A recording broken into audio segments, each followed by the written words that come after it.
Ne auzim? Hai să vedem, doamnele mele, vreau să vă văd. Unde sunteți? A intrat și Dana între timp. Mă bucur că ai rezolvat problema tehnică. Bine ați venit tuturor! Mă bucur tare mult, tare mult, tare mult să vă văd. O spun de fiecare dată când se întâmplă întâlnirea noastră. Nu vă mai repet de ce, că știți deja, v-am obișnuit cu tot discursul și cu tot entuziasmul meu referitor la ce facem aici. Astăzi avem de discutat un subiect important și deja vi l-am comunicat de data trecută, dar până să începem noi discuția și să începem să navigăm pe o zonă din asta care cred eu că o să fie interesantă pentru voi, vreau să văd cum sunteți. Cum sunteți? Ați mai observat ceva săptămâna asta? Ați ascultat prin urechile disc sau ați observat prin urechile disc interacțiunile pe care le-ați avut, poate discuțiile cu anumiți membri din echipă, poate în familie. Hai să vedem. Repede, repejor, câteva minute, vreau să văd, ați mai ascultat, ați mai auzit ceva, ați mai auzit ceva.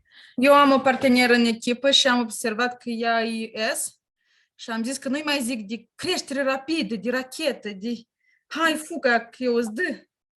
Așa. O înțeleg și să fiu mai pe vocabularul ei, că ea vrea să-i spun că să crească în ritmul ei, să nu o grăbesc.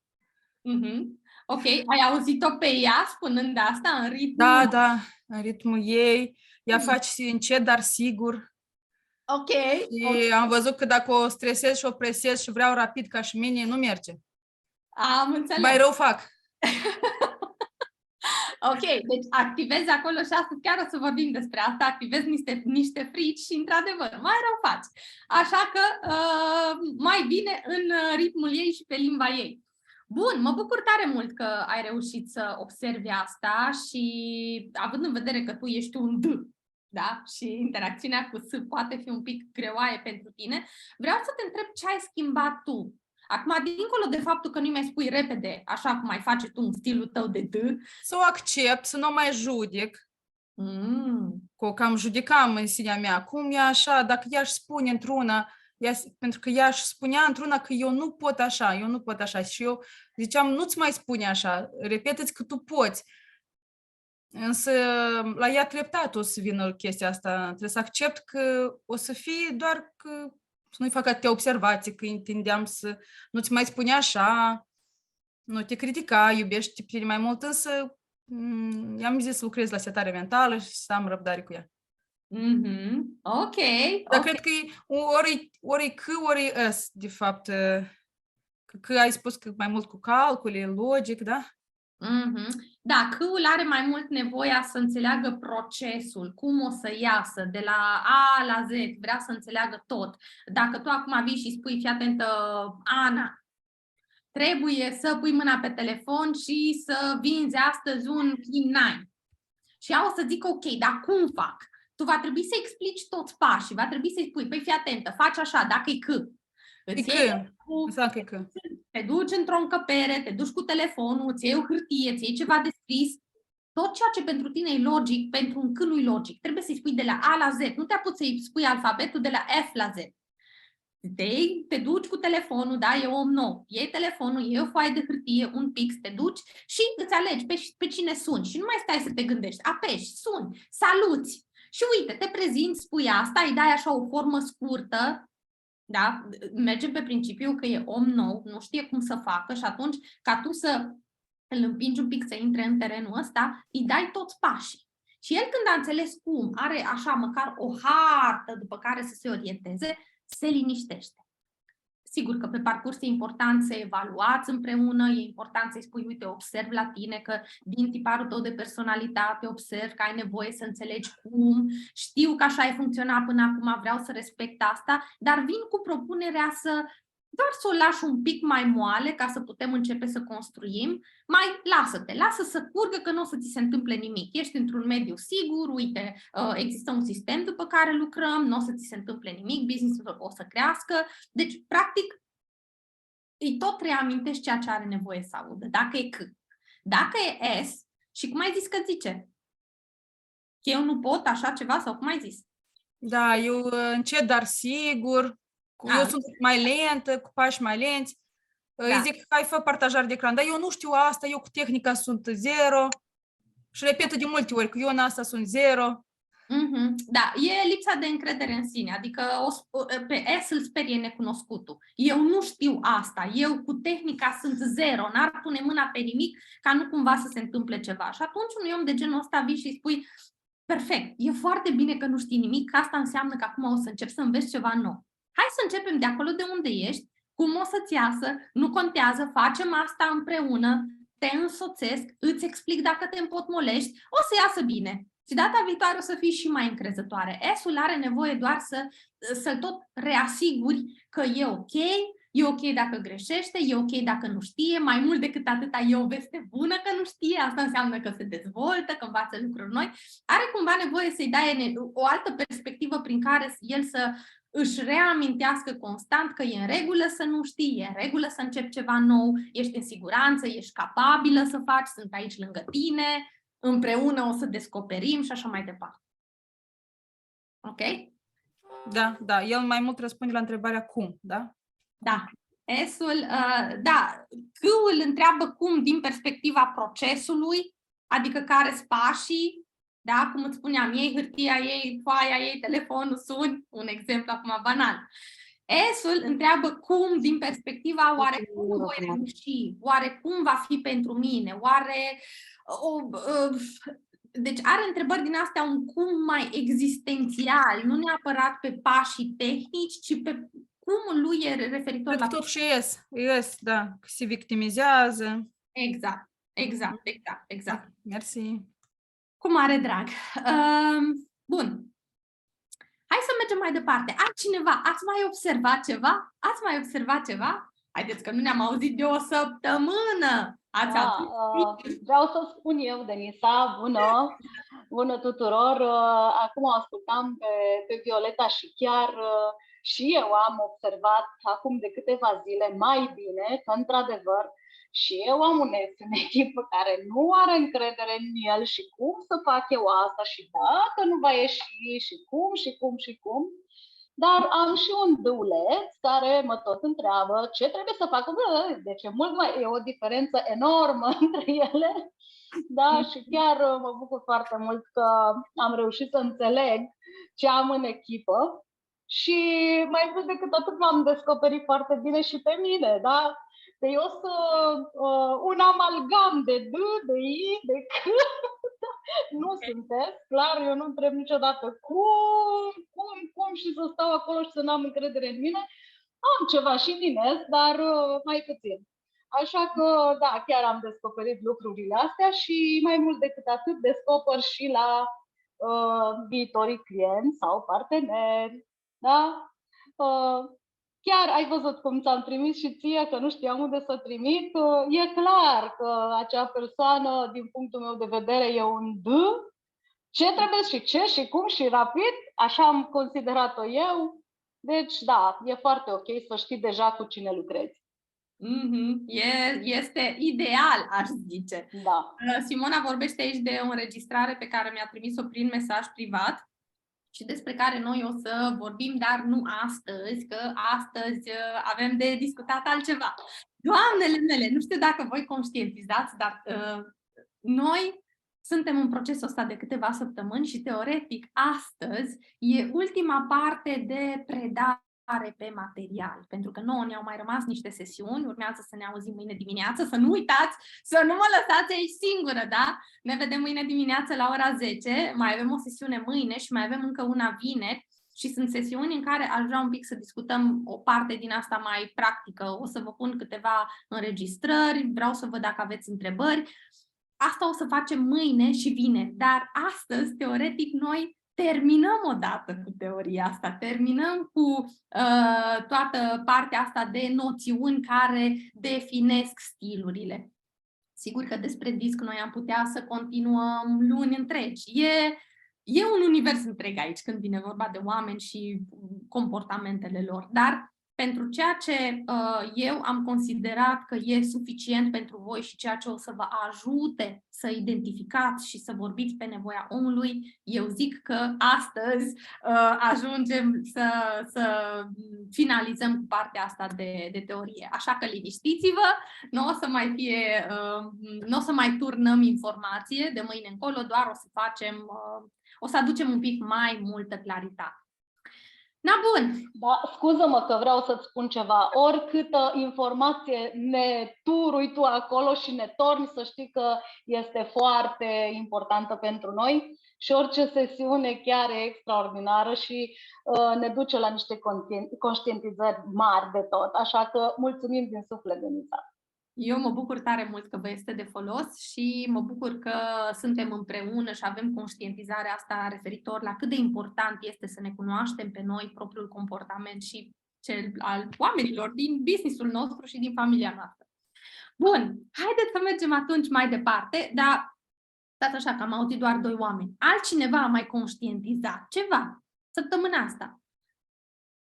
Cine dă aici din cap?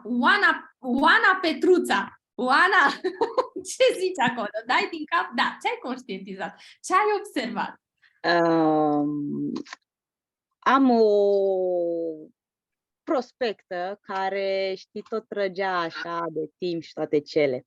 Na, bun, i-am spus, zic, la cum e felul tău de a fi de energică și asta, am zis, gata, zic, este un iuleț, dar la cum mă ia așa cu ușurelul, zic, e clar, zic, e și uns în același timp. Și am lăsat-o și până la urmă am luat taurul de coarne și am zis o frumos pe limbajul ei, zic, hai ca să ne auzim, pentru că, i-am pus mai multe întrebări ca să pot să îi ofer și răspunsul în același timp, că se vedea că avea tot așa un pic de neîncredere și am spus, zic, pe tine, zic, nu te obligă nimeni, dacă e, zic, numai online, zic, nu ești obligată, zic, dimpotrivă, zic, poți să faci mai offline. Și chiar abia aștept să mă aud cu ea în seara asta. Că pentru că i-am spus, zic, vreau ca să îți iei angajament acum. Vreau să-ți iei angajamentul acum față de mine, că o să te uiți la clipurile care ți le-am trimis și astea și zic, vineri, zic, vreau să-mi dai decizia. Zic, nu vreau să pierd nici timpul tău, nici timpul meu, deci zic, zic, îmi place tine foarte mult, ești o persoană fantastică, sunt sigură că vei avea rezultate extraordinare, zic, exact pe ritmul tău și zic, împreună, zic, vom reuși toate aceste lucruri și atunci, Ok, bun. Așteptăm să ne zici mâine ce decizie a luat. Da! Bun, perfect. Bine. Doamne, cum zboară timpul. Stați așa că dau seama că am o chestiune legată de baterie. Așa, am rezolvat. Bun. Zboară timpul și noi avem de discutat niște chestiuni importante. Între timp ne-am mai strâns aici. Aoleu, ce număr mare! Suntem 35 de oameni. Bine ați venit tuturor!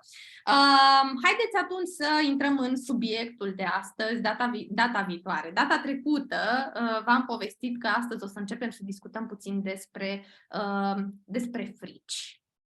Știu că nu este un subiect așa foarte incitant, nu este un subiect sexy, nu este un subiect care să ne uităm cu drag la el, dar fricile astea fac parte din viața noastră, ne-am născut cu ele și e bine puțin să discutăm și despre ele. De ce? De ce discutăm despre frici? Păi, fiecare om existent pe planetă are frici. Nu se naște vreun om pe planeta asta fără frici. Dacă se naște fără frici, înseamnă că are o problemă dragul de el, acolo la creieraș. Și, să zicem, e un caz aparte care nu poate să simtă frici. Da, aici deja discutăm de ceva patologic și nu are legătură cu normalitatea oamenilor. Fricile astea stau la baza limitărilor noastre. Ia gândește-te, dacă n-ai mai avea frici, ce s-ar întâmpla? Ce s-ar întâmpla dacă n-ai mai avea frici? Dacă n-ai mai avea frica de a vorbi în public, frica de a merge înspre anumiți oameni, să-i abordezi, dacă n-ai mai avea frica că nu o să iasă, dacă n-ai mai avea frica, nu știu, live-urilor multe și a evenimentelor live pe Facebook, dacă n-ai mai avea frica de a face postările într-un anumit fel care să te definească pe tine, ce s-ar întâmpla dacă nu ai mai avea fricile astea? Ce s-ar întâmpla? Am fi toți de succes.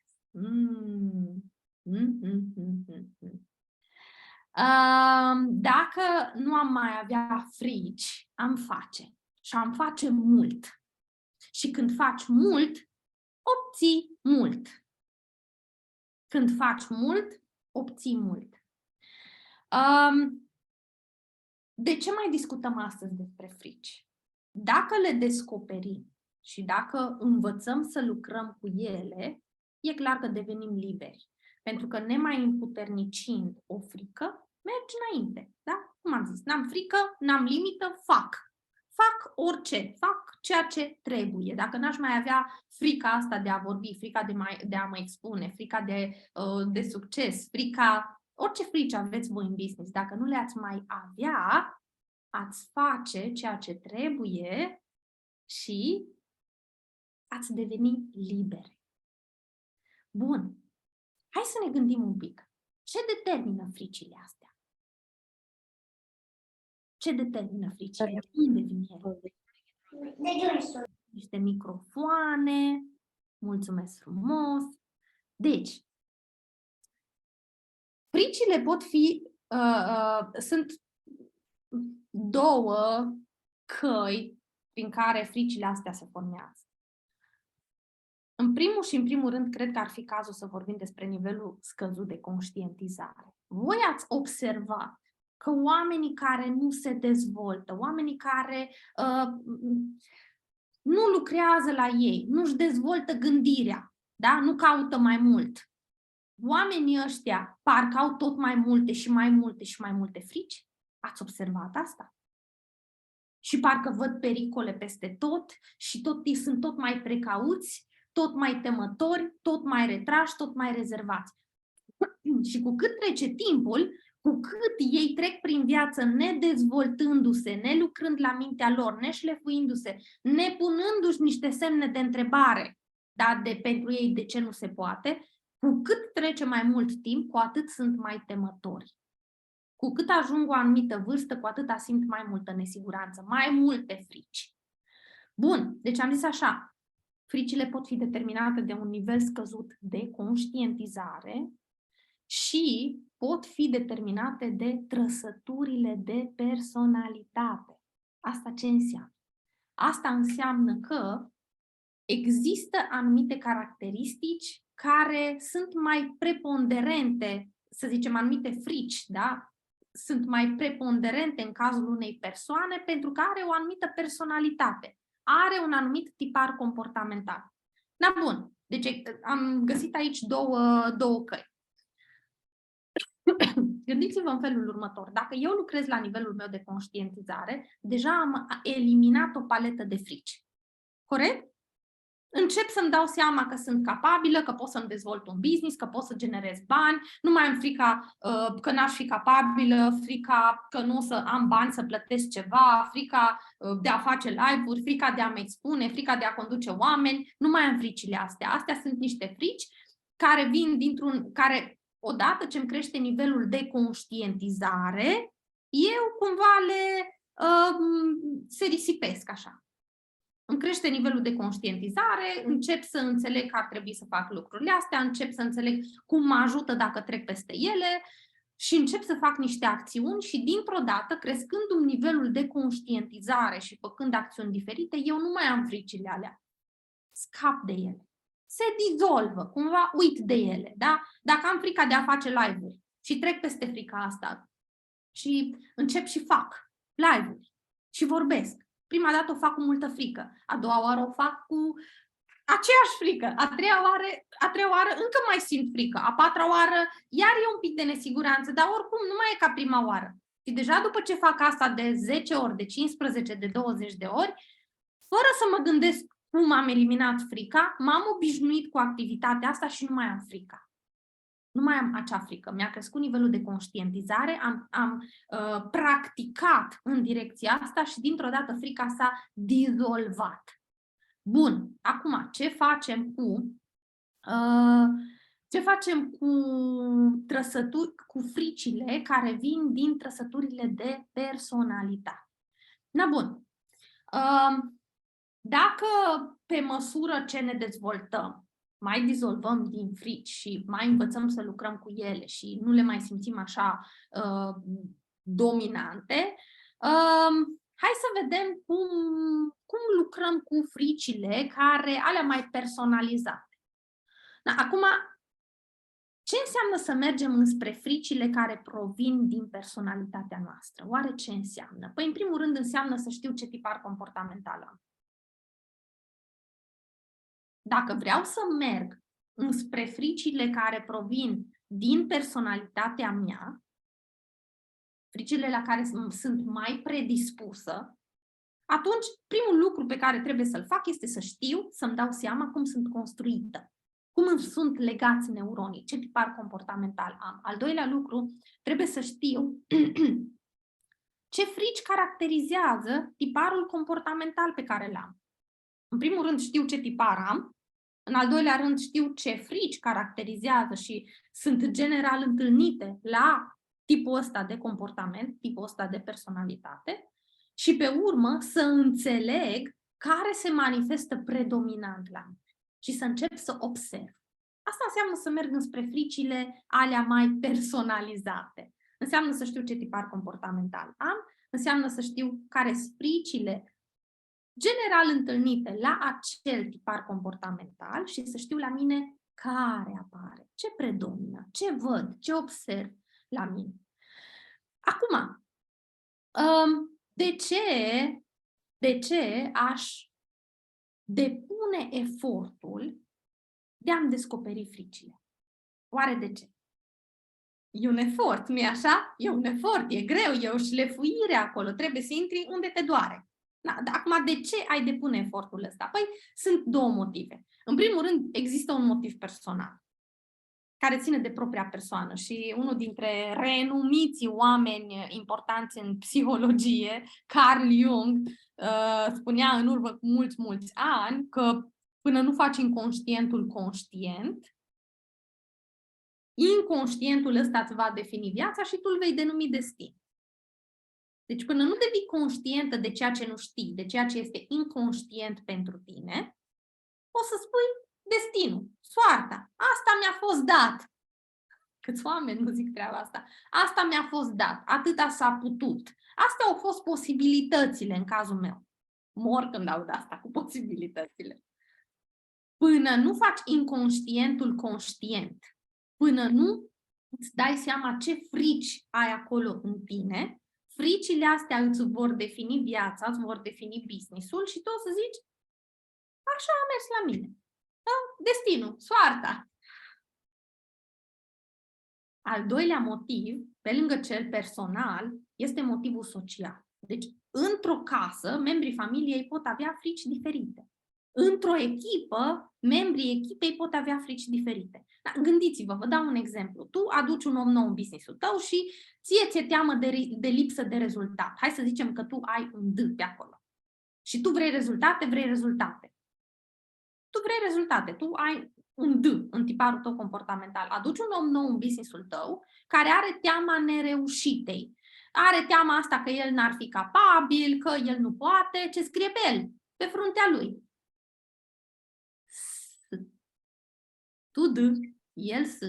Și ce faci? Tu, pentru că ai teama asta, că vrei rezultate, vrei la final de lună, ți-e teamă cumva, vrei să vezi acolo niște rezultate și știi că dacă nu mergi înspre oameni, nu apare rezultatul. Și atunci ce faci? Pui presiune. Și îl iei pe sâulețul dragul de el și îl toci. Și nu e o problemă că, vorba aia, îl pui în mișcare, îl trezești. Dar pune-l în mișcare cum el poate să digere. pune-l în mișcare cum el poate să digere. Pentru că ce va face D-ul cu S? Îl va slăbi. Și S-ul în tot acest parteneriat se va simți tot mai slab, tot mai slab, tot mai slab și va zice nu-i de mine, eu nu sunt capabilă, eu nu pot, eu am o problemă, gata.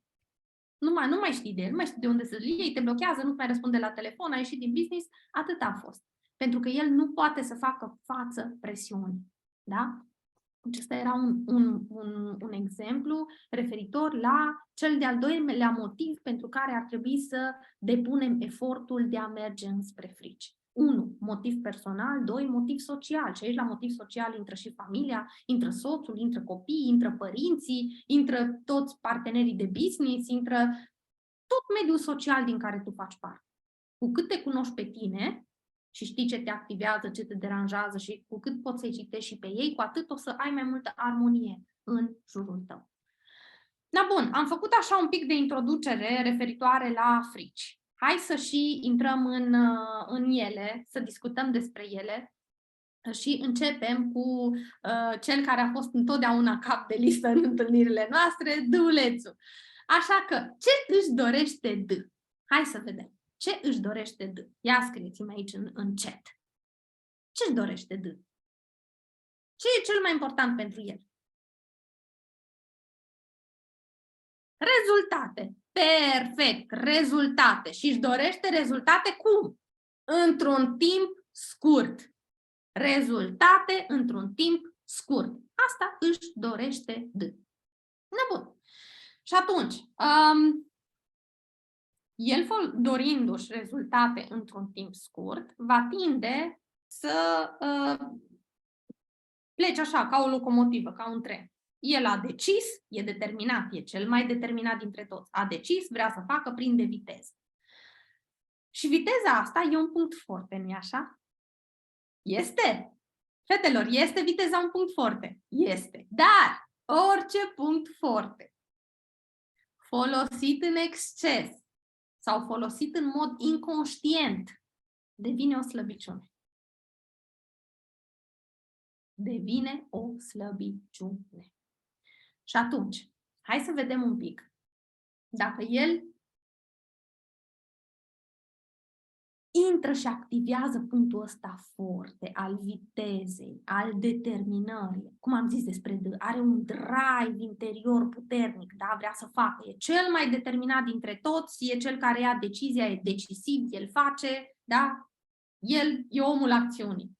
Dacă el activează asta excesiv sau, în cazul unui D care nu cunoaște discul, nu este conștient de el, nu știe că ar trebui să-și pună o limită, ce va face?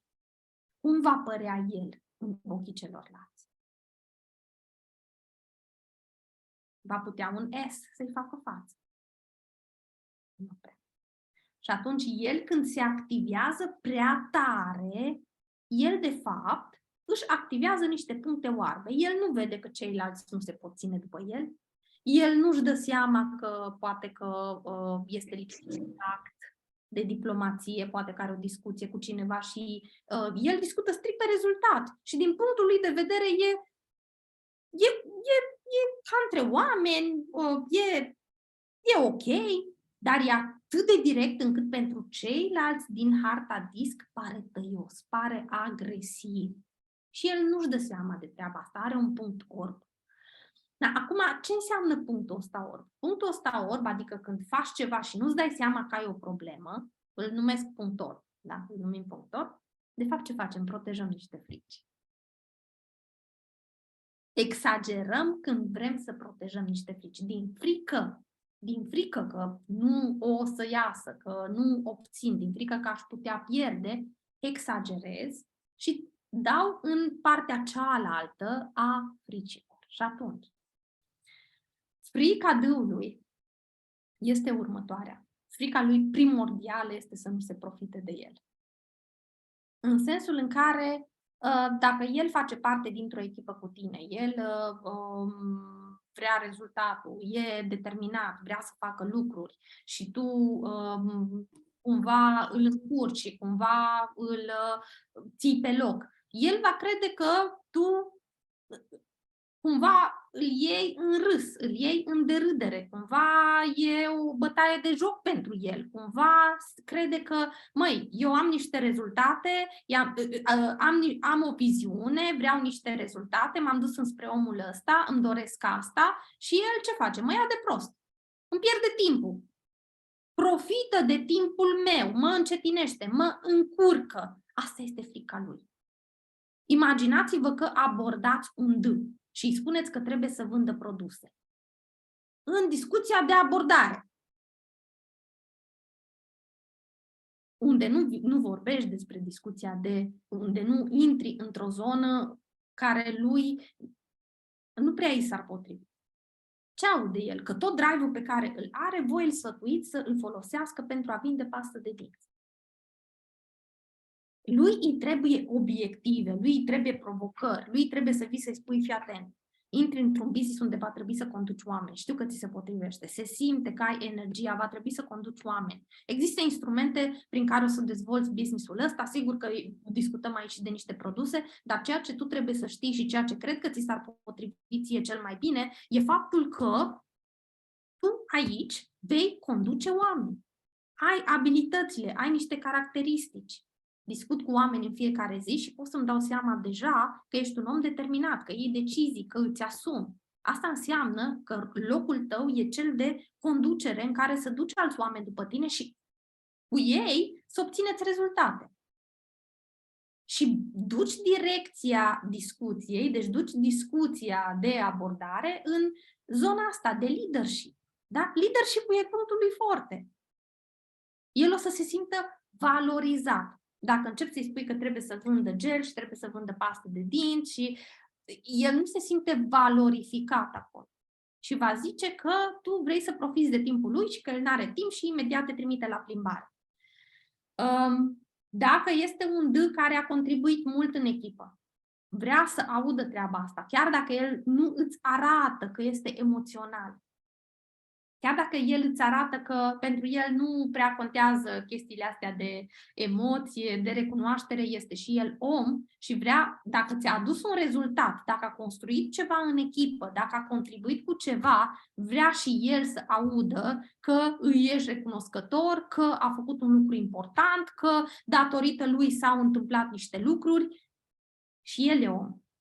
Chiar dacă nu-și arată emoția și el are nevoie să audă și să își dea seama că nu a profitat nimeni de nimic, că a fost totul spre bine, că oamenii i-au văzut meritele, că i-au văzut abilitățile, capacitatea, are nevoie și el să audă asta. Ok? Are sens până aici? Are sens? Bun. Alte puncte oarbe pe care le are un D, pe lângă faptul că este lipsit de tact, de diplomație. De ce este lipsit de tact și de diplomație? Pentru că nu-l duce mintea? Pe un D îl duce mintea, credeți-mă. De ce este lipsit de tact și de diplomație? Pentru că atâtea cuvinte în jurul unui punct ne face să pierdem timpul. Răbdarea este pentru el un element asupra căruia trebuie să lucreze și când vrei să fii diplomat, expui lucrurile într-un anumit fel, cu un anumit ritm, te duci, te întorci, iară te învârți, nu spui așa în sânge direct, în venă.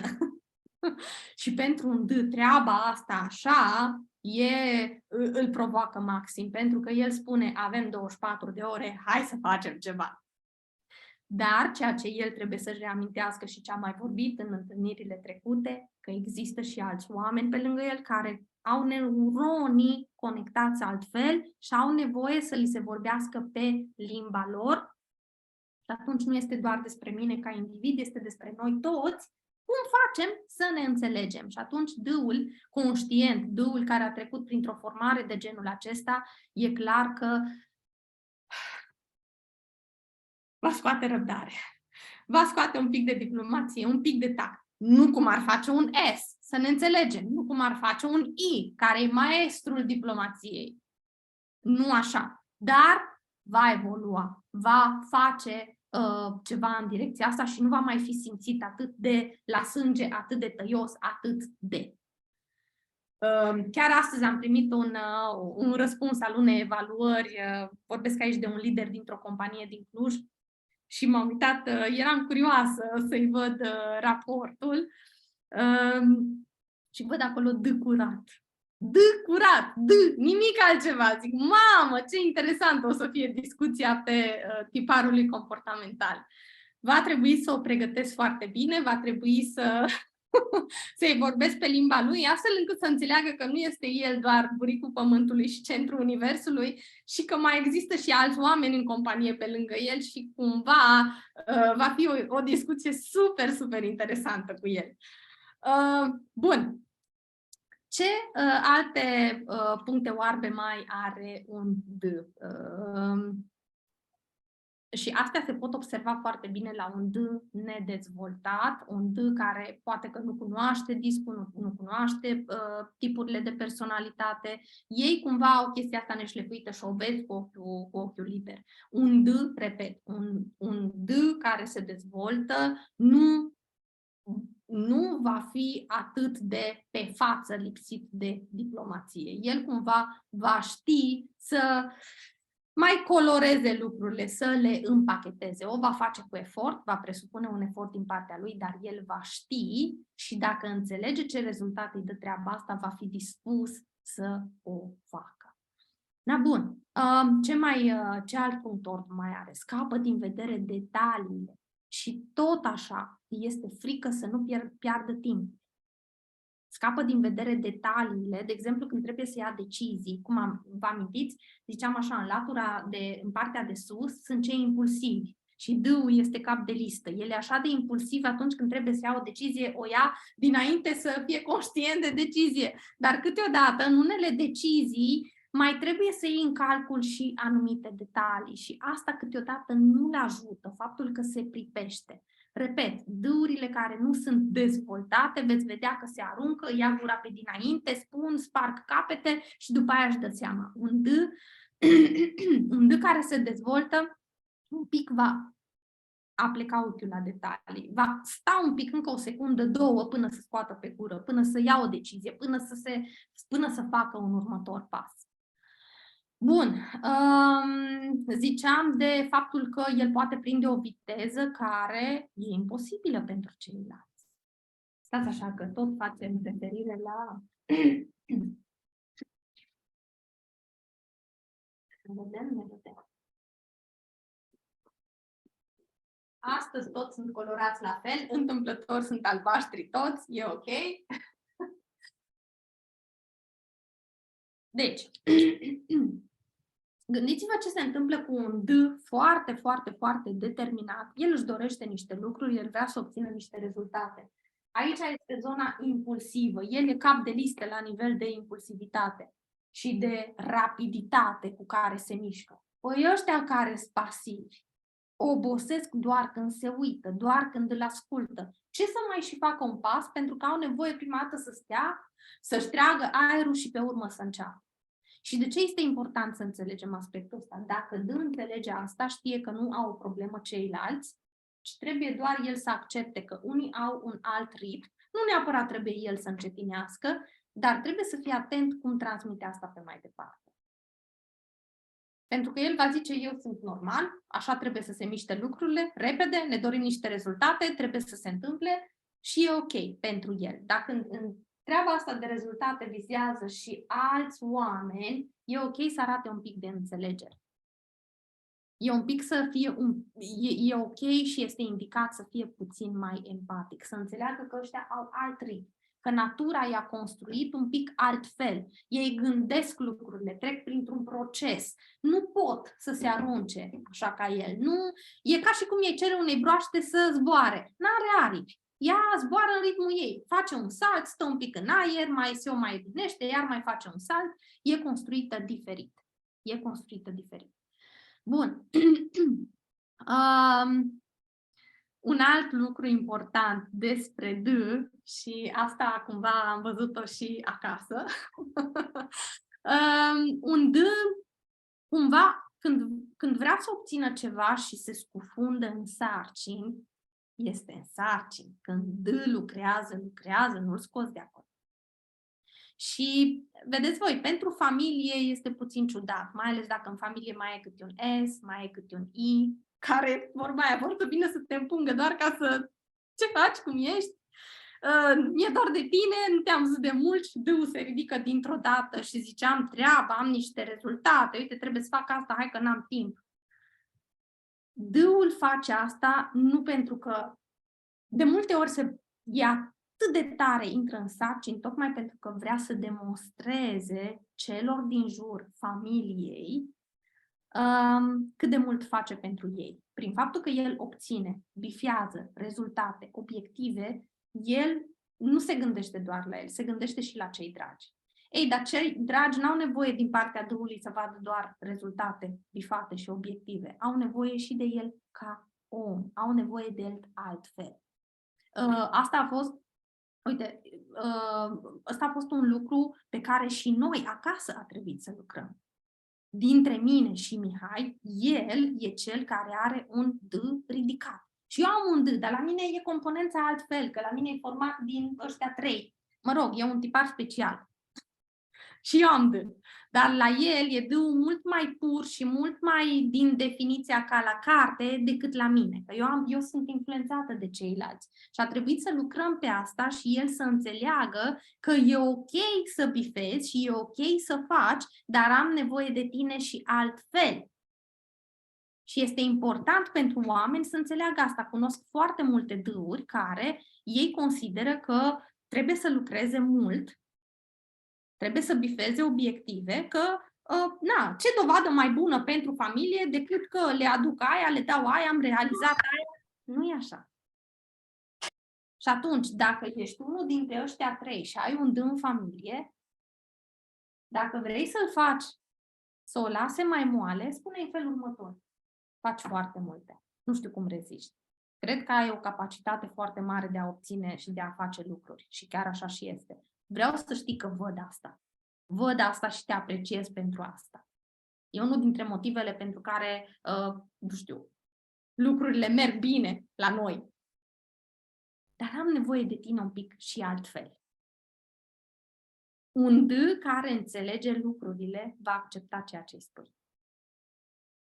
Chiar dacă pentru el presupune un efort să renunțe la partea asta de bifare a sarcinilor și obținerea de rezultate, dacă înțelege ce rezultat îți aduce ție și care e nevoia ta în discuția aceea, se va înmuia.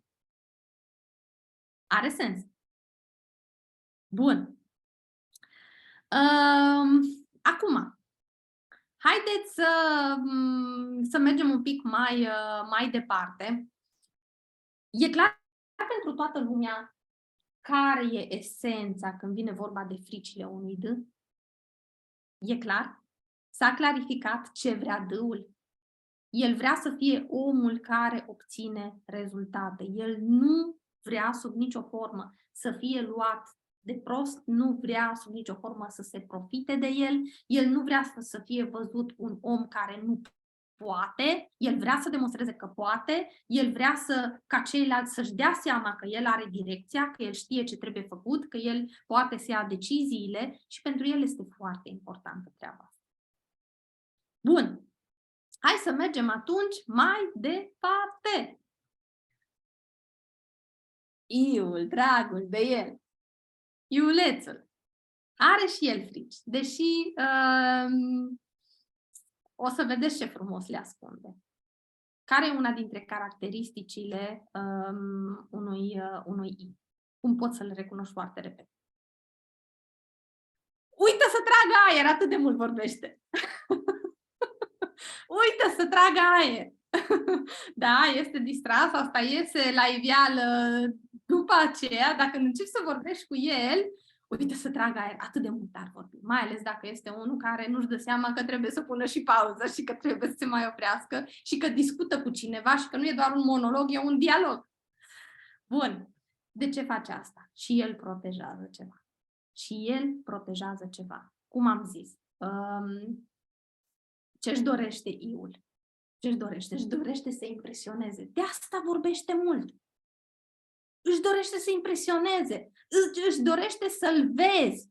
Își dorește ca tu să zici, wow, cât de tare ești, wow, ce tare ți-a ieșit, îți dorește să te impresioneze sub toate formele și mai mult decât atât, și el își dorește să fie impresionat, adică și el caută și îi se pare așa o chestie, cum să nu existe, adică asta e cea mai importantă treabă în lumea asta, să ne impresionăm unii pe ceilalți.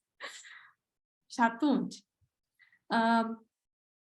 când spunem că el vrea să impresioneze, gândiți-vă în felul următor. Voi când vedeți un I, când intră pe sesiune, păi, voi trebuie să vă luminați. El vrea să vă vadă că vă bucurați de prezența lui. Wow, ce bine că ai venit! Wow, ce mă bucur că ești aici! Și el zice, sunt importantă. Sunt important, sunt importantă. Am bifat, am impresionat. E nevoie de mine. Stai că a apărut stare. Da? Deci are nevoie de confirmare din partea ta că te bucuri când o vezi. Vrea să exceleze și vrea să impresioneze pe ceilalți și vrea să fie văzută ca un model. Vrea să exceleze. I-ul lui, când îi vorbiți despre viziune în business-ul acesta, vorbiți despre excelență. Nu intrăm în zona asta, că deja am vorbit. Dar cumva vreau să vă explic de unde vin fricile lui. Pentru că, cum am zis mai devreme, orice punct tare, orice punct forte folosit în exces sau folosit inconștient devine o slăbiciune. Dacă eu sunt un I și vorbesc și vorbesc și vorbesc și vorbesc, o să ajung să mă evite oamenii. Dacă nu știu să-mi dozez energia cu un C, cu un D, păi ăștia mă țin la o parte și zic, aoleu. Și devine un punct slab. Și devine un punct slab. Dar dacă eu sunt un I și am trecut deja prin toate discuțiile noastre și știu că îmi vine să-l strâng în brațe și să-l văd și să-i spun că mă bucur și că e un om potrivit în business, dar nu o fac, mă abțin, îmi mușc limba, strâng din degete, strâng din dinți, mai învârt o șuviță de văr, mai fac ceva și cumva duc discuția într-un mod cât mai profi, cât mai serios până la sfârșit ca să obțin ce vreau din partea omului. Da? Mă salvez. Deci punctul ăla forte nu se întoarce împotriva mea, îl controlez, nu îl duc în exces. Orice punct forte necontrolat devine o slăbiciune sau folosit inconștient devine o slăbiciune. Na bun. Acum, dacă el vrea să fie important, hai să vedem care e frica lui.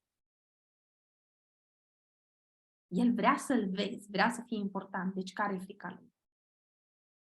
Să îl respingi, să nu-l mai observi, să nu-ți dai seama când ai intrat pe sesiune. Doamne ferește! Să nu-i spui, salut, ai intrat și tu, ce mult, ce mă bucur! Chiar mă bucur că ai reușit să fii aici cu noi. Aduce o energie tare bună în echipa noastră. Și e suficient. Și este suficient. Este frică de respingere, este frică să nu mai fie un om important, să nu mai fie văzut ca un om care contribuie, care contează. El, I-ul, dacă nu este observat într-o echipă, pleacă din echipare. Îi este frică de lipsa de importanță, îi este frică să nu cumva să nu mai conteze în ochii tăi sau în fața membrilor. Îi este frică de treaba asta, nu vrea, o evită, adică e chestia aia pe care nu poate să o înghită.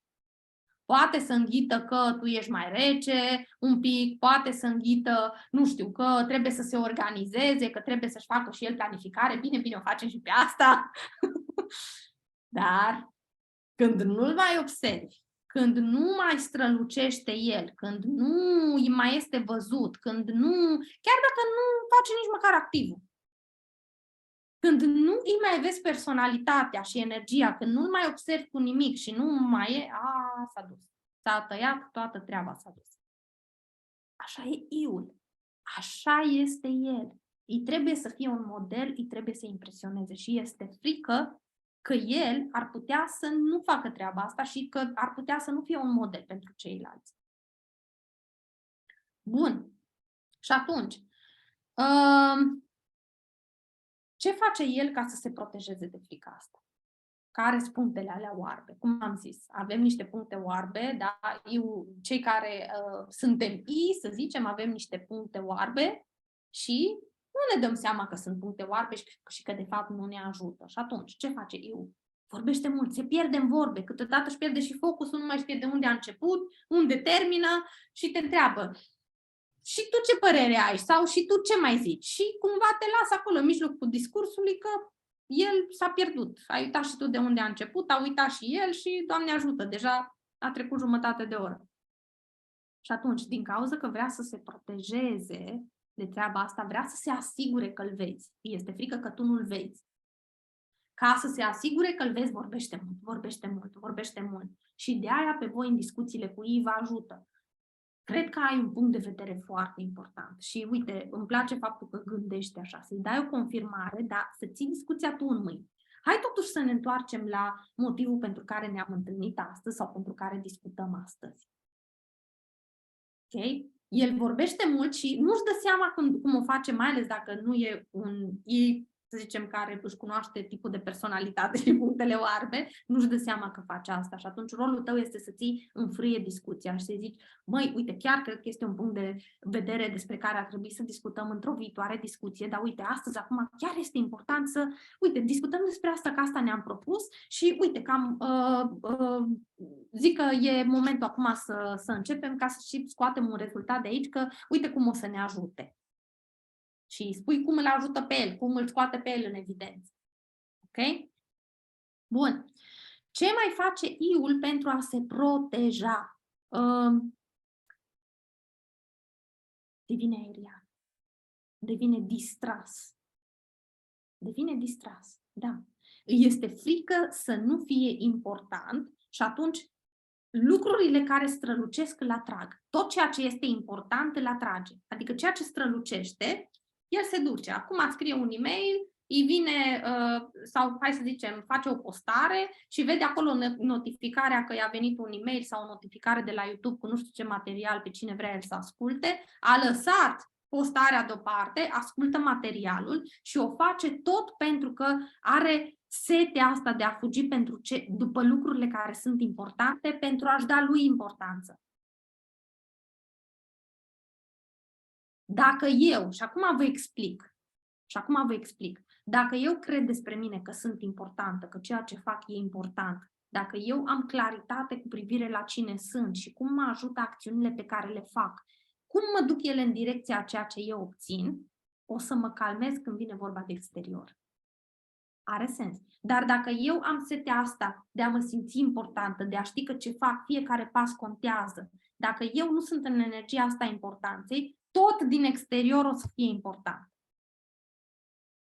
Și el se lasă, își pierde focusul și se lasă distras destul de ușor. Bun. El este cel care nu prea prioritizează, am zis deja. Se lasă purtat mai mult de emoții. Un I care nu se dezvoltă, nu prioritizează și se lasă purtat de ce are chef. Ce îl face pe el? Impulsul de moment, impulsivitatea. Am chef să fac asta, stai, ce am zis că fac acum? Stai că îmi fac agenda pe o săptămână, dar de fapt mi-e foame. Îl fură impulsurile de moment. Și asta o face tot pentru că are niște lacune în interior care duc tot la frici. Și o să vă dau un exemplu, după ce trecem prin toate fricile, o să vă dau un exemplu referitor la cum ajungi la frica de bază. Sunt acolo etapizate niște lucruri pe care vreau să le împărtășesc cu voi. Dar toate fricile noastre, asta vreau să vă zic, toate fricile pe care noi le avem, de fapt, au o frică la rădăcini. Și când vine vorba de I, treaba asta cu importanța e primordială. Este primordială pentru el. Bun. Hai să mergem mai departe. Hai să trecem în partea de jos, în partea stabilă. Și deja încetinim ritmul, dar nu o să o facem așa cum are nevoie un S, că altfel ne ia somnul. Toată lumea e aici cu mine, are sens ce este cu cei din partea de sus?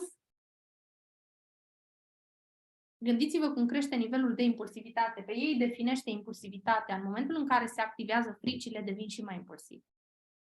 Dacă nu sunt conștienți de asta. dacă sunt conștienți, nu o să se lase purtați de impulsivitate și o să mai gândească lucrurile înainte să le facă. Ne mutăm un pic în latura de jos și trecem la S-uleț. Bun. Ce-și dorește un S? Ce-și dorește? Ce ziceți voi?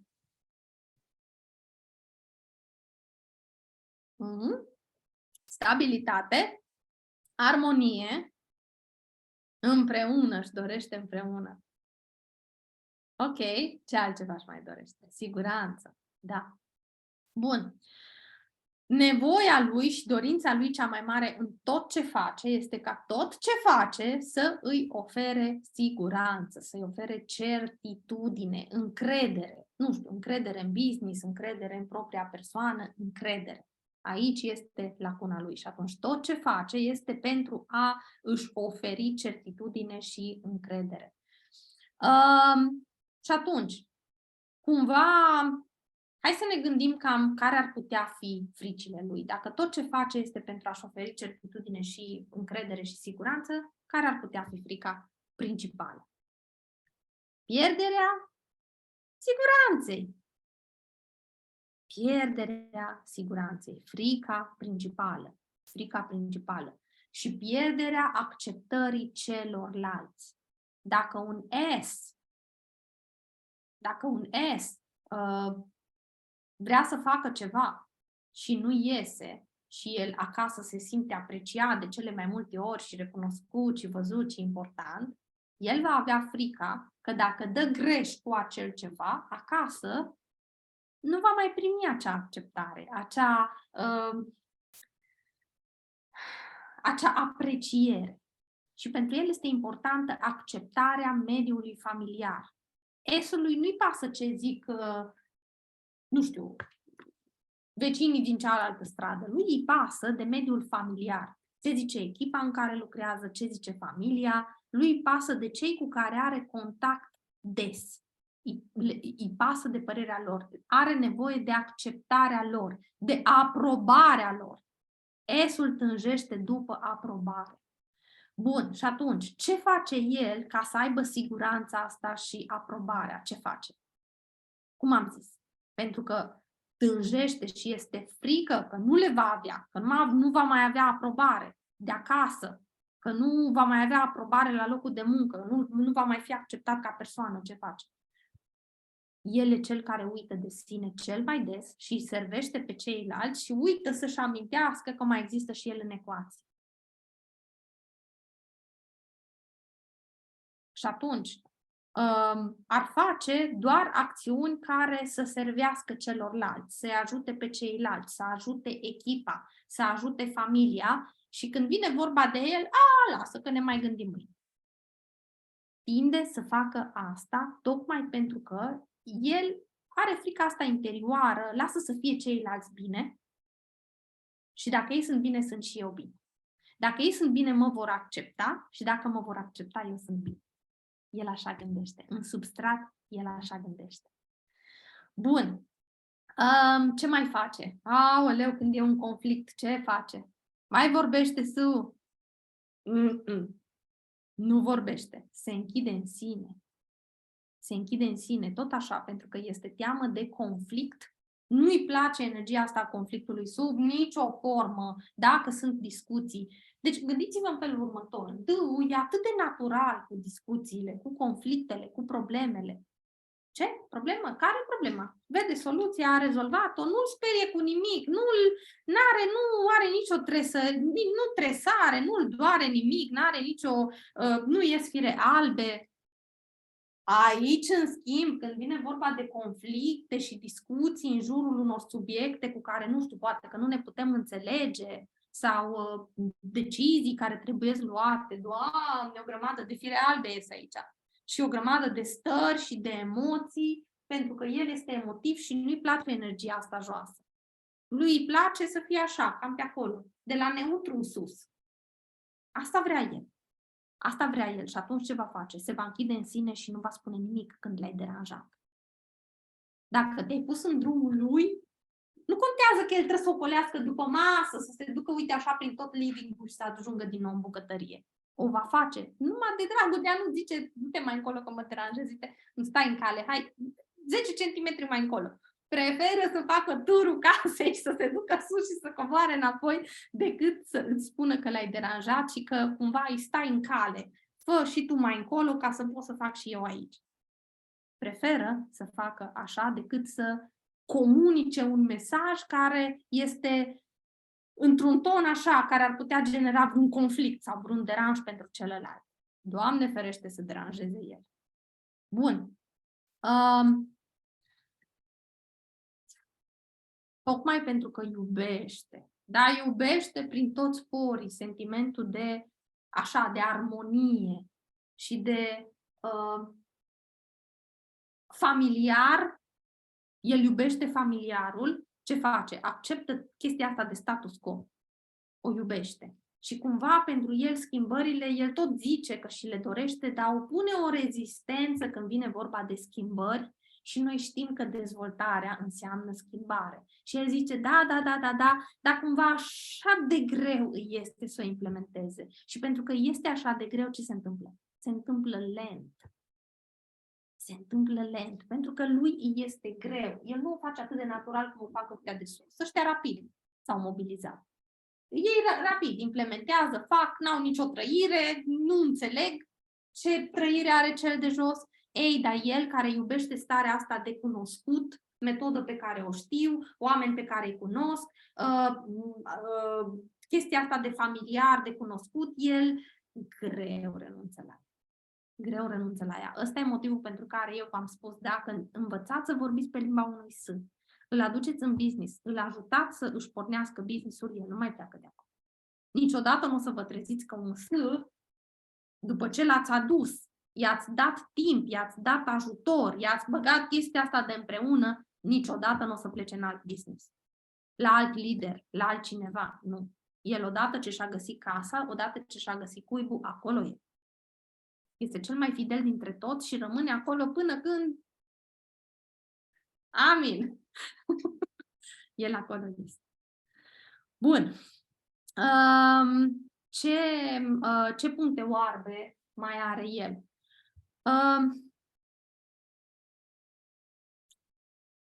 Asta e o chestie așa importantă de discutat, pentru că știu că observați și voi și dacă vă simțiți că aveți un S în tiparul comportamental, fiți cu mare băgare de seamă aici. Câteodată S-ul pare neimplicat, pare cumva neinteresat, pentru că nivelul lui de energie e așa, e liniștit. Nu se entuziasmează și cumva, da, facem.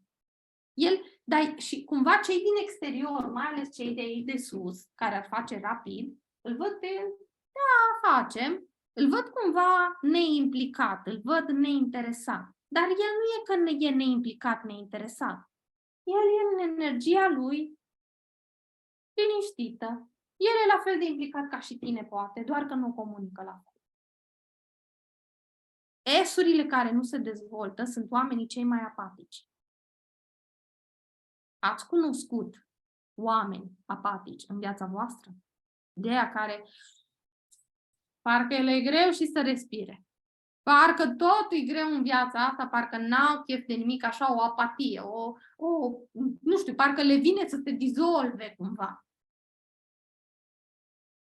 S-urile care nu se dezvoltă sunt cei mai apatici.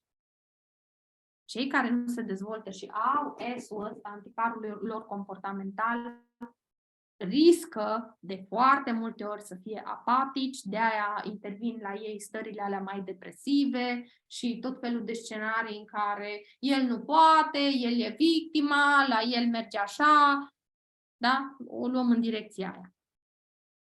Bun. Și atunci, unui om de genul ăsta, ce îi spui? Ce îi faci? Ce îi faci? Păi îi spui următorul lucru. Fii atent, uite, eu știu că tu ai o anumită personalitate. Ai o anumită personalitate, ești construit cumva și, uite, chiar cred că ai fost construită perfect în regulă, că cel de sus nu dă greș. Da, uite, chestia asta, oare ce s-ar întâmpla dacă am lucrat puțin asupra ei? Dacă intenționat te-ai energiza tu singură, fără să aștepți să se întâmple în viața ta chestii wow. Adică zilnic să ai o rutină prin care să te energizezi, să-ți ridici optimismul, să-ți ridici energia, să te implici un pic mai mult, pentru că ei sunt pasivi, sunt statici. Se implică și ei după ce tragi un pic de ei. Cum ar fi să pui un pic mai multă implicare când vine vorba de ceilalți? Uite, de exemplu, dacă ai o fată în echipă care are S, da? Și mai are, să zicem, încă vreo 3 oameni după ea și vrei un pic să o ridici pe ea ca lider. Ce îi spui? Păi uite, oamenii ăștia au nevoie să vadă din partea ta un pic mai multă energie, un pic mai multă deschidere, un pic mai multă implicare. Nu trebuie să fii tot timpul așa, că eu cred că ai fost construită perfect și cred că ești perfect în regulă și ești ok așa cum ești. Dar în discuțiile cu ei, în colaborarea cu oamenii tăi, un pic de drive, un pic de, știi, un pic de energie, un pic mai mult zvâc, un pic mai multă implicare. Vorbim aici de niște S-uri, repet, niște S-uri care sunt la început de drum, nu știu ceea ce noi știm, da? Că cu siguranță aveți oameni din ăștia în echipa voastră, care îi vedeți că sunt așa de lenți și cumva se duc aoleu, abia îi ridici, abia faci ceva cu ei, da? Plecăm din punctul în care știm și vorbesc foarte serios când spun treaba asta, fiecare om a fost construit perfect și abundent în puncte forte și în tot ceea ce este el. Fiecare om a fost construit perfect și nu e o minciună când îi spui asta omului. Fii atentă, ai un tipar de personalitate, ești perfectă așa cum ești, dar în business-ul ăsta cred că te-ar ajuta dacă... Uite, hai să ne gândim împreună la un scenariu. Dacă tu dacă ai face așa, dacă te-ai implica mai, ce s-ar întâmpla? Hai să facem asta împreună. Hai să începem să găsim niște modalități prin care tu să evoluezi din punctul ăsta de vedere. Când ești tu acasă, în mediul tău cu familia ta, nu trebuie să fie așa. Nu pune presiunea asta că trebuie gata, devii alt om. Nu. Are sens. Bun. Chiar ieri am avut discuție cu o persoană din echipă care iese și e foarte lentă, da. Simona, copilul meu cel mic este un S. Mare atenție când vine vorba de copii și când vine vorba de oamenii din echipele voastre, nu cumva să ziceți ceva prin care ei să se simtă mai puțin capabili. Uite, eu cred despre tine că ești o persoană cu niște abilități fantastice, văd că ai niște puncte forte și puteți să le dați un exemplu, că atunci chiar îi convingeți, că ei nu și le văd la propria persoană. Uite, cred despre tine că ești o persoană foarte empatică, ai un nivel de ascultare foarte bun și exact de asta avem nevoie aici. Și continui discuția. Dar hai să lucrăm un pic asupra. Ce vreau să zic este că ei, fiind cei mai emotivi, când vii și spui, știi, trebuie să fii un lider mai determinat. Știi, ar trebui un pic să fii mai prezentă pe social media. Știi, ar trebui și spui doar ce ar trebui să facă și ce nu face bine. Concluzia ei inconștientă, nu sunt capabil, nu sunt suficient de. Și când îi tot alimentezi că nu e suficient de, o să ajungă ea să-ți spună, știi, nu mi se potrivește. Nu-i pentru mine. Am încercat, dar nu merge, nu. Continuă să-i alimentezi unui S în familie, în business. Ești o persoană capabilă, uite ce văd eu bun în tine. Hai să te ajut și împreună să evoluăm și în direcția asta, că uite cum cred eu că te-ar ajuta. Cum ți se pare? Cere-i părerea. Implică împreună. Împreună. Hai să încercăm să facem și ceva în direcția asta, că uite, așa cred eu că te-ar ajuta. Tu ce părere ai? O implici împreună, da? Cum acceptă S provocările? Asta e o întrebare. Cum acceptă S provocările? Păi, în primul rând, îi spui în felul următor. Îi dai acceptare, îi dai recunoaștere. Ești întreagă, ești completă, ai tot ce-ți trebuie. Așa ai venit, ai tot setul. Bun. Acum, uite ce cred eu că te-ar ajuta dacă ai face și uite ce rezultate văd eu că ți-ar da. Și care sunt rezultatele? Și mare atenție că o să discutăm despre asta săptămâna viitoare când vorbim de viziune. Cum își construiește un S viziunea? Pe ce cuvinte? Ce îl atrage pe el? Uite cum cred eu că te-ar ajuta pe tine dacă... Stați așa, să mă gândesc la un exemplu concret. Uite, dacă tu ai face mai multe postări și mai multe live-uri pe Facebook, din punctul meu de vedere, ar crește vizibilitatea mult mai mult și ți-ar oferi probabil activul ăla pe care tu îl cauți. Ce zici? Ar fi posibilă treaba asta? Și el zice, da, că el te ascultă, el te urmează. Na bun. Ce înseamnă activul ăsta pentru tine? De ce e important să-l obții? Și aici va trebui cumva să faci legătura cu încrederea în sine, cum o să se simtă ea, cât de bine o să se simtă, câtă încredere o să aibă ea, cât de optimistă o să fie, nu știu, poate că soțul o să fie mândru de ea. Ce frumos o să fie pentru ea când la prânzul de Crăciun o să poată să împărtășească familiei creșterea ei din ultimele 2 luni. Am avut o discuție de genul ăsta chiar săptămâna asta, referitoare la niște obiective pentru noiembrie și decembrie. Un S foarte ridicat, până în tavan. Da, gândiți-vă că acolo nu are niciun sens să discuți pe puncte, pe bani, pe cifre, că nu se leagă, nu se pupă, sunt 2 linii paralele. Și atunci, unde m-am dus? M-am dus în ceva familiar. Crăciun. Prânz de sărbători, se reunește toată familia, discutăm, nu știu, ce am mai făcut, ce am mai reușit, ce am mai obținut. Cumva vine vorba, că mai vorbești și de lucru, nu? Vorbești de lucru, vorbești de job, de business, ce mai ai obținut, ce-ți propui. Și ne-am dus cumva cu imaginația în scenariul în care gândește-te cum va fi pentru tine să spui că astea sunt lucrurile pe care le-ai obținut. Gândiți-vă un S până în tavan. A început să plângă. Degeaba i-am spus de puncte, de bani. Nu. Imaginează-ți discuția împreună cu familia ta. Imaginează-ți că ai copii, imaginează-ți că ai soțul, imaginează-ți, nu știu, echipa. A ajuns exact unde trebuie. Asta îi trebuie unui S. Îi trebuie acceptare. Când vorbești cu el, vorbești despre acceptare, despre cum o să fie el de important și de iubit, de familie, de echipă și ce cu drag o să se uite la el. Atenție! I-ul are nevoie să știe că oamenii se uită la el pentru că el inspiră, că el e vedeta, el dă tonul. S-ul are nevoie să știe că oamenii se uită la el și îl acceptă și îl iubesc.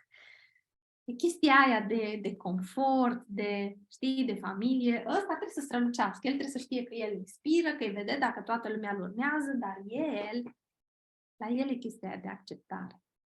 Când aveți S-uri în echipă și vreți să vorbiți despre viziunea lor și o să extindem asta mult mai mult săptămâna viitoare, sâmbătă, când vorbim în workshop-ul ăla despre viziune. Construiți-le viziunea în jurul a ceea ce ei iubesc. Ce iubesc? Familie, armonie, momente din alea care contează pentru ei, momente importante. Construiți toată viziunea în direcția aia. Da? Nu intrăm acum, că acum suntem la capitolul frici. Peste o săptămână discutăm și despre viziune și cum ar suna viziunea pentru un S. Na bun. Până când nu am cunoscut aceste tipare, am greșit de multe ori când vorbeam cu el, cu copilul tău, zici tu, Simona, și mă supăram că este atât de moale. Wow! De câte ori am auzit și eu expresia asta, ești atât de moale, și descrierea asta din gura altor oameni cu privire la alți oameni. E moale, e prea moale. Doamne, și acasă am auzit asta. Fii mai moale. Despre alți oameni, păi e mai moale așa, mama zicea, e mai molatică așa, mai moale așa, mai moale. Ok, mai moale. Este zona, ce înseamnă mai moale? Mai stabil, mai pasiv, adică se duce să-și ia un pahar de apă și stă și se gândește, aici e paharul, uite acum le iau în mână, mă duc, se întâmplă în ritmul lui natural. Poate că tu ești mai impulsiv și zici, am luat paharul, m-am dus deja să în bucătărie. La el nu. E un întreg proces în spate. Și Dumnezeu, când l-a construit, a zis, omul ăsta trebuie să vină pe pământ așa cum e. Este nevoie de el ca să completeze toată imaginea și să fie el o completare în mediul în care se duce. Așa e nevoie de el. Pe urmă, de-a lungul vieții, prin experiențele prin care a trecut, oamenii pe care i-a întâlnit, s-a mai dezvoltat tiparul ăsta comportamental, adică au mai venit și alte influențe. Dar am fost construiți și o să tot repet asta până vă săturați, fiecare dintre noi, că scrie S, că scrie C, D, I, orice ar fi, orice combinație, e perfect așa cum e. Așa era nevoie de noi aici unde suntem. În familia în care suntem, în orașul în care suntem, așa era nevoie de noi. Bun. Ce facem cu toată treaba asta? Și mă bucur tare mult, Simona, că ești aici și că în felul ăsta cred foarte mult că relația dintre voi se va schimba. Împuternicește, ajută, du-te mult pe împreună, du-te cu propuneri, nu fă presiuni, dă-i mână liberă, dă-i, recunoaște ceea ce face și vei vedea că relația dintre voi va fi diferită. Bun. Hai să mergem atunci mai departe.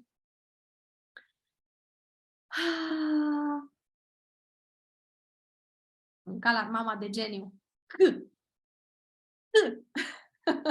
Câulețul ăsta, ce-și dorește? Ce-și dorește el? Să fie logic, complet, precis, specific.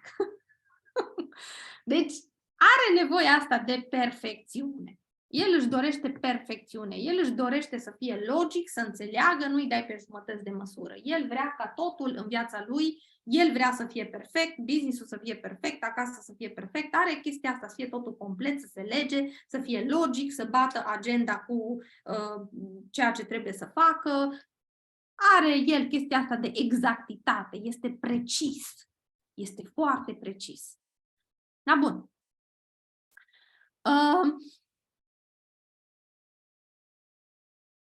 Cum se întoarce împotriva lui treaba asta? Cum am zis, orice punctare folosit în exces sau în mod inconștient devine o slăbiciune.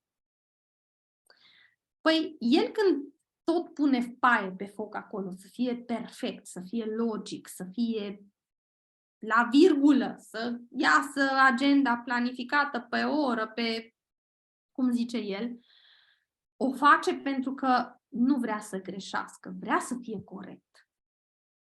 Că dacă nu-i corect, aoleu, ce critici își face el în mintea lui. Frica de critică e rădăcina. E teamă de greșeală câului, el e cel care vă va întreba cel mai des cum se face corect, cum ar trebui făcut. Este teamă de greșeală și dacă este să ne uităm sub greșeală în substrat, de fapt este critica, că el își vede toate imperfecțiunile. Se critică foarte mult și el crede că toată lumea vede lui imperfecțiunile. Și lui îi este frică să o dea în bară față de ceilalți și câurile din echipa voastră tot timpul își vor pune întrebarea cum se face corect, cum ar trebui să port discuția asta corect, cum ar trebui făcut live-ul corect. Pentru că vrea să iasă bine, ca nu cumva cineva să zică că nu e bine și să înceapă să-l critique, că e suficient să-i spui că n-ai făcut bine, că el continuă ce ai zis tu în capul lui. Critica. O fi el cel mai inteligent de pe planetă, dar e și cel mai critic dintre toți. Bun. Îi este teamă, frica lui este că nu știe tot. Înnebunește când nu știe tot. Când nu are toate răspunsurile, înnebunește.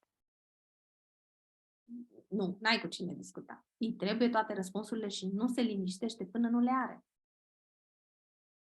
Despică firul în patru și asta îl face lent. Nu se liniștește până nu are toate elementele situației. Îi nebunește pe ceilalți. Cu întrebări, cu căutări, cu frământări, cu... Gândiți-vă ăștia de aici. Devin disperați. El, dintre toți, el, pentru că își pune atât de multe întrebări referitor la ce nu știe, care sunt informațiile, care ar fi planul ăla săptămânal perfect de lucru, care ar fi cea mai bună modalitate de vânzare. El e cel care îi poate încetini și pe ceilalți. Că ăștia de sus au drive-ul, au impulsivitatea, vor să facă, vor să miște și vine câul care zice, facem. Dar prima dată stai să ne oprim, să facem o agendă, stai să scoatem niște numere, un target pe săptămâna asta și care e primul pe care îl încetinește? Pe el. Și după aia, pentru că vine cu propunerea asta la niște oameni din echipă care ei funcționează diferit, ce se întâmplă? Îi încetinește și pe ei. Că pe ei, dacă îl pui să se planifice, e tăiat energia. Pe ei îl pui pe treabă. Asta cu planificarea și mai ales când vorbim la început de un I, la început în business. Pe urmă, când se mai dezvoltă și el și face niște conexiuni, sigur că înțelege că din planul lui de dezvoltare, cumva, chiar dacă este inconfortabil, trebuie să înceapă să lucreze mai organizat, mai structurat, mai planificat, că va străluci mai tare dacă face asta. Dar nu de la început. Dacă tu ești cât, să aduci un I în echipă, pune-i paie pe foc. Fă-l vedetă din prima. Pune-l să vorbească cu 50 de oameni. De ce vrei să faci treaba asta? Nu pentru că ai nebunit, nu pentru că a nebunit el, ci pentru că el are o impulsivitate ridicată și va face asta. Va face asta și e bine să o facă până nu-și pierde impulsivitatea. De ce? Ce am zis despre ăștia de sus? Vă amintiți în sesiunile trecute? Că ei sunt impulsivi și încep repede, dar la fel de repede se lasă. Și atunci, ca să nu pierzi punctul ăsta forte al lui I, din nevoia ta de a clarifica totul, nu îi faci organizare de la început. Pune-l să te aducă într-o discuție 20 de oameni, pune-l să te aducă 100 de oameni, pune-l să facă live-uri și până nu știe el despre ce să vorbească și ce produse sunt acolo. Pune-l în ce are el nevoie. De ce? Pentru că dacă el face așa mai stângaci încă de la început, o să-i vină niște rezultate. Băi, n-are cum, dacă vorbești cu 50 de oameni, dacă un I invită într-o discuție cu tine 50 de oameni, n-are cum de acolo să nu iasă, nu știu, cu niște o vânzare de să vândă niște produse și niște înscrieri în business, adică statistic vorbind, n-are cum să fie zero. Nu sunteți așa de varză, nici tu și nici el. Mai ales dacă ești cât. Are sens. Dacă ești un lider cât și ai recrutat un I în echipă, nou, nu-i fă agenda. Nu-i vorbi de agenda încă. Spune că tot ce are de făcut este săptămâna viitoare și tot reamintești. Vezi că miercuri ne auzim, vezi că câți oameni ai invitat. Doar atâta trebuie să faci. Și îi spui, fii atent cât e de tare, hai să-ți trimit un testimonial despre cum a ajutat-o pe asta să slăbească, nu știu, DX, cum e ăla. Hai să-ți trimit un testimonial. Wow, hai să vezi, acum am găsit-o pe, uite, pe tipa asta din echipă, fii atent ce rezultate i-a dat Clean9. Și doar atâta, îi dai, tot dai testimoniale, amintiți-vă, care e întrebarea lui I? Cine? Cine? Îi dai testimoniale referitoare la cine a reușit, rezultate impresionante și între timp îi spui, ai mai vorbit cu cineva? Bun, câți avem pe listă? Și îl ții așa o perioadă, îl tot pompezi, până când are deja niște rezultate, deja îi place, deja e acolo, înțelege și îi spui, na bun, până acum am lucrat așa, dar eu văd în tine niște abilități fantastice și atunci ce vreau să facem este să scot din tine abilitățile alea. Cum? Un pic o să fie inconfortabil, dar introduce în charge. Ok? Dacă ești câuleț, îl iei pe I în felul în care am discutat până acum. Lași un pic nevoia asta ta de planificare și organizare, o lași pe stand-by, că ulterior vei fi de maxim ajutor pentru un I. Dar nu din prima.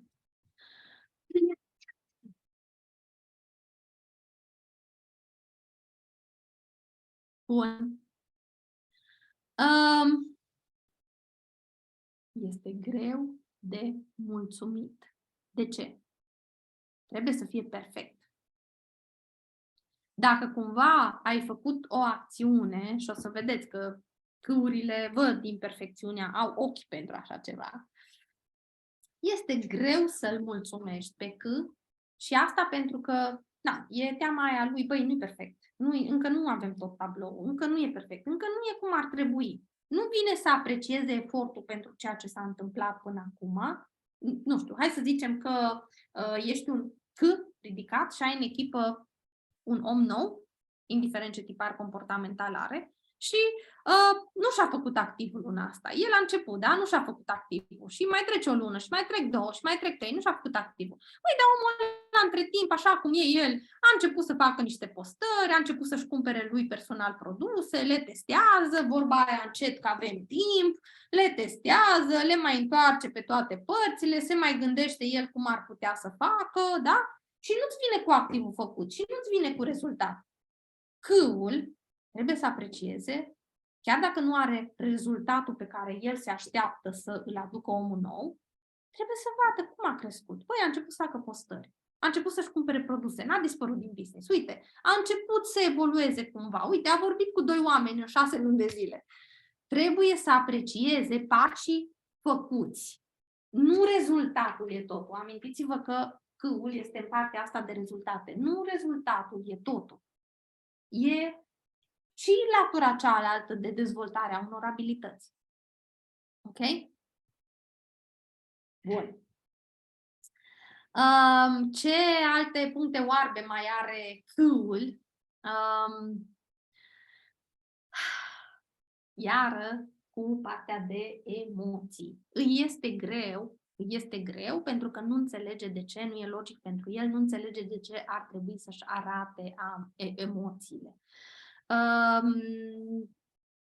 El consideră că ceea ce are de realizat, că ceea ce trebuie el să înțeleagă, să toace aici în mintea lui este mult mai important decât partea asta emoțională. Sigur că în familie este și el om și el își va arăta emoțiile, dar nu o va face așa de mult sau așa de puternic cum o fac ăștia. Și lui îi pasă, și el își iubește echipa, și el își iubește oamenii, dar nu arată la fel de intens, la fel de des ca și cei de aici.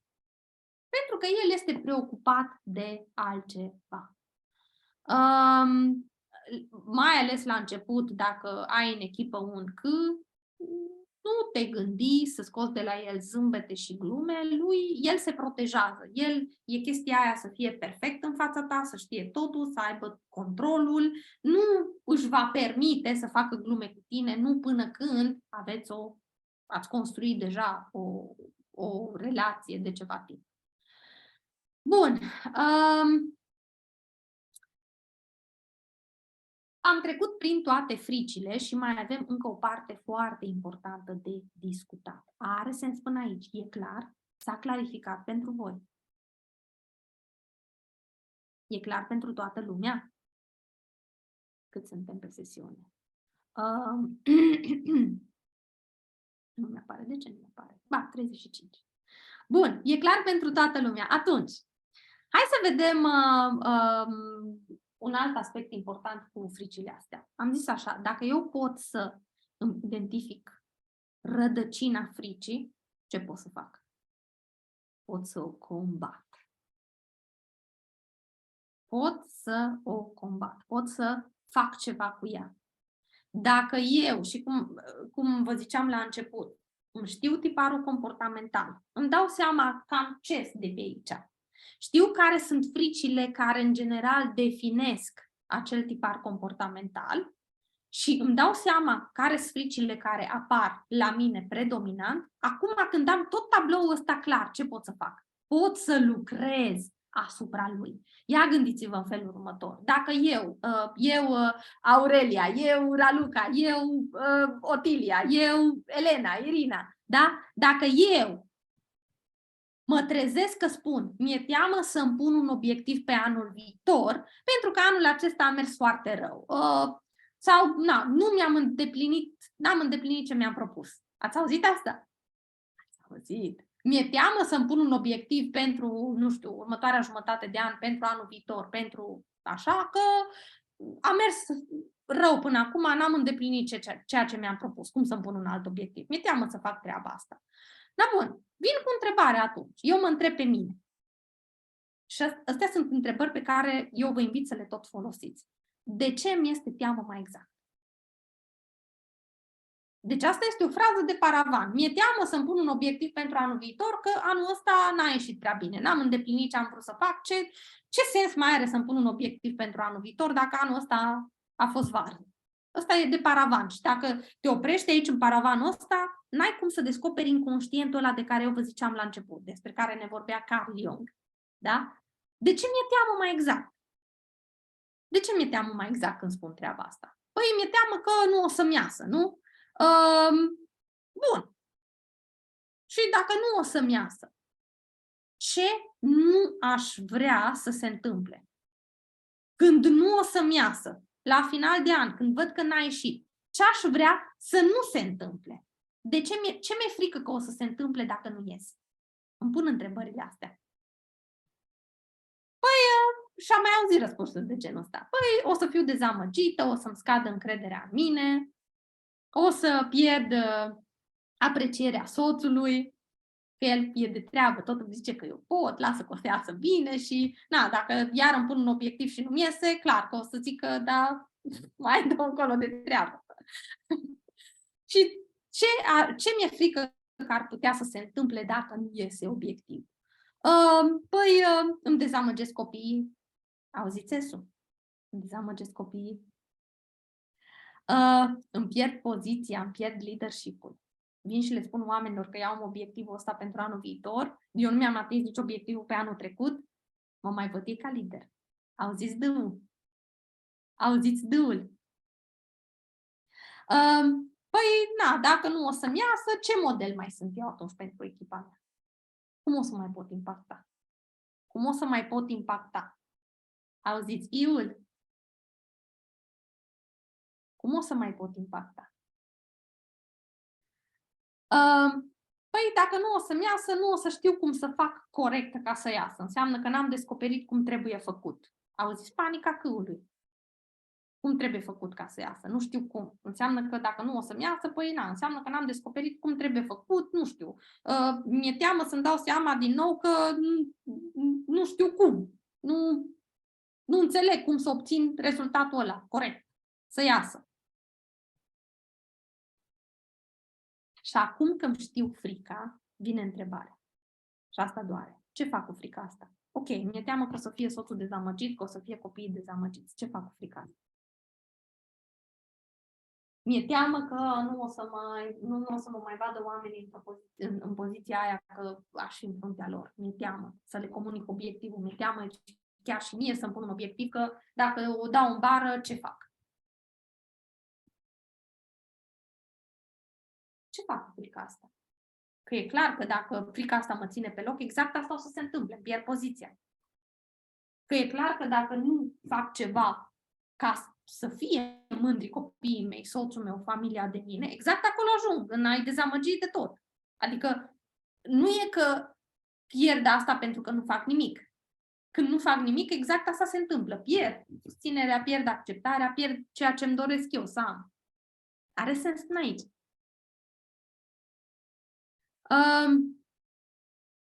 Nu o să mai pot impacta. Ce model o să mai fiu eu atunci? Dacă tot îmi pun obiective și nu le obțin. Ce model mai sunt eu pentru echipă? Păi cum ar fi să te gândești? Hai să-mi pun niște obiective ca să fiu un model și hai să întorc un pic frica asta. Pentru că, ziceam mai devreme, întrebarea este, acum sunt conștientă de frica pe care o am în funcție de tiparul comportamental, ce fac cu ea? Ce fac cu frica asta? Nu fugi. Stai acolo. Ce faci cu frica asta? O împuternicești și dai un pas înapoi și frica devine tot mai mare, nu o să mai iasă, nu o să fie corect, nu știu ce pierd aici, o împuternicesc și tot mai mare devine frica, tot mai blocată sunt, tot mai paralizată, sau o îmbrățișez și spun în felul următor, bun, am frica asta de îmi tremură toate pe mine, da? Știu că este mai pregnantă la mine, având în vedere tiparul de personalitate pe care îl am, și cu ea aici, așa, simțind-o, mă duc înainte și mai fac un pas și mai fac un pas și mai fac un pas. Fără nevoia de a elimina frica de a nu mai simți. Așa, împreună cu frica asta care face parte din personalitatea mea, uite, acum fac un pas. Îmi asum asta, mai fac un pas. Numai unul. Nu 100, nu 10. 1. Un pas. Nu 2, 1. Un pas. Mi-e teamă, fac un pas. Un pas întotdeauna știm care ar putea fi următorul pas. Unul singur pentru a evolua.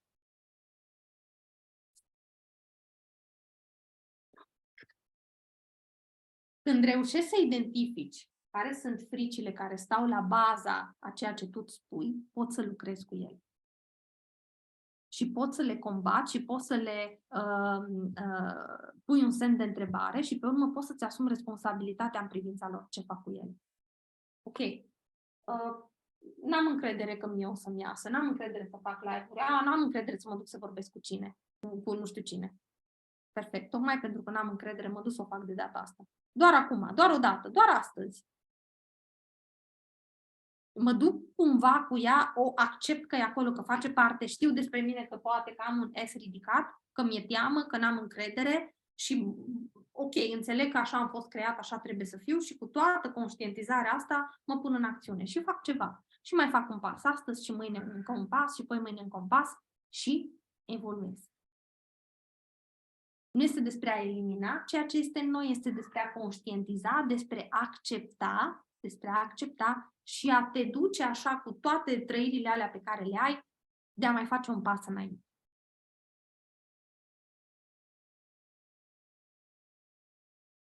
Cum sună asta pentru voi?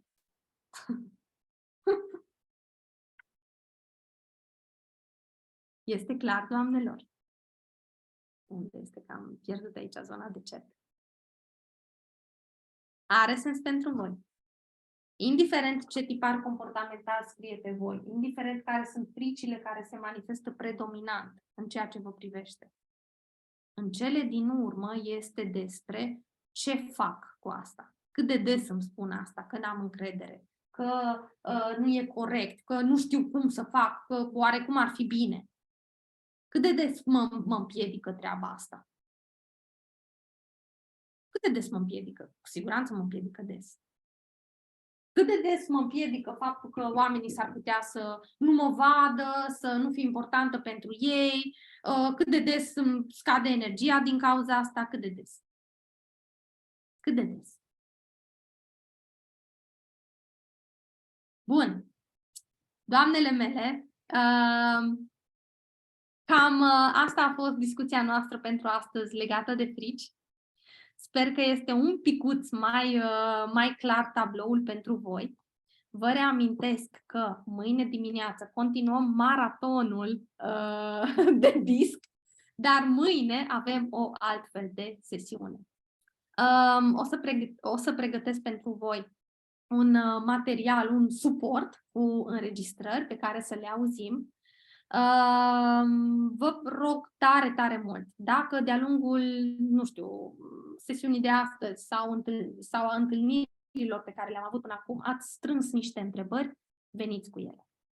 Veniți cu ele și haideți să le discutăm mâine. Ok? Bun, abia aștept să ne vedem dimineață, mergem să ne odihnim, mergem să ne dăm un refresh și dimineața suntem din nou aici, vă aștept pe toate la ora 10, doamnele mele. Felicitări pentru participarea la sesiunea de astăzi. Ne vedem mâine dimineață. Să aveți noapte bună. Pa, pa!